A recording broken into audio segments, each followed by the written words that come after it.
casualty of war is the truth. And if the American people knew the truth about U.S. interference in Ukraine, they might not be so eager to start World War III. During World War II, Western Ukraine sided with the Nazis. After the war, the CIA helped Ukrainian Nazis evade the Nuremberg trials and began operating with them within the Ukraine.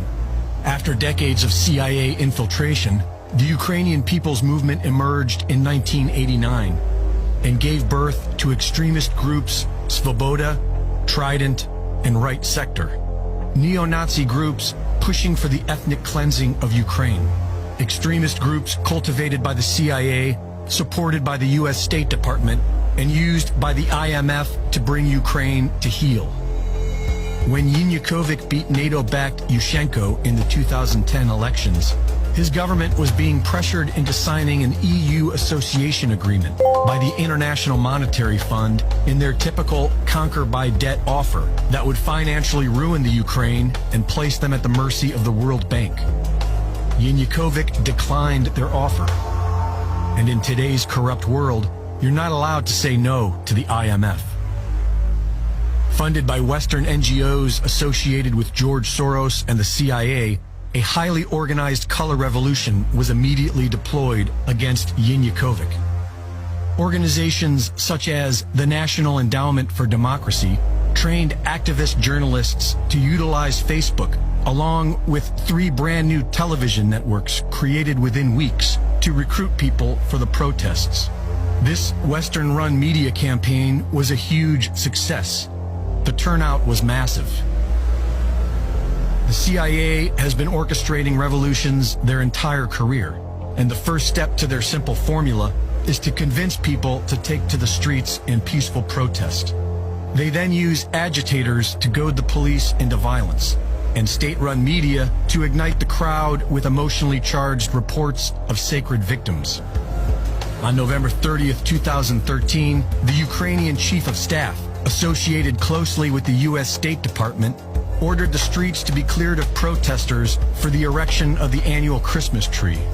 When the police arrived, they were met by a highly aggressive and well-organized faction of Ukraine's Right Sector, who provoked the police into a violent reaction against peaceful protesters, which is all the Western intelligence media reported on.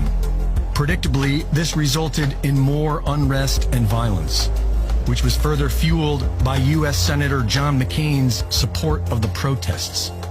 Leaked phone calls reveal that the U.S. State Department was orchestrating this coup d'etat from within the U.S. Embassy, with support from Vice President Joe Biden.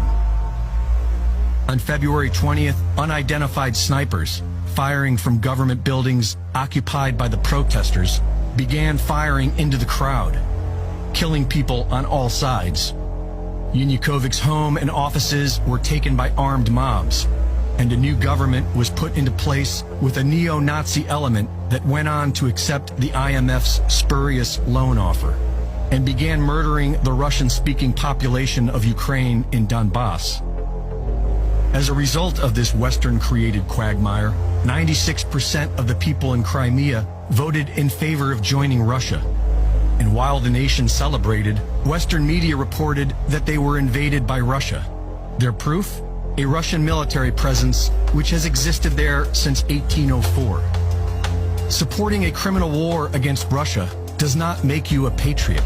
It makes you a useful idiot of the globalist banking cartel, the very same entities waging war on all of humanity with vaccine passports and experimental jabs. A righteous patriot would call out his government for war crimes. And through fraud and deceit, the United States government has been the world's biggest purveyor of war crimes for decades, all in the name of spreading McDonald's, genetically modified foods, and sexual perversions worldwide. Reporting for InfoWars, this is Greg Reese.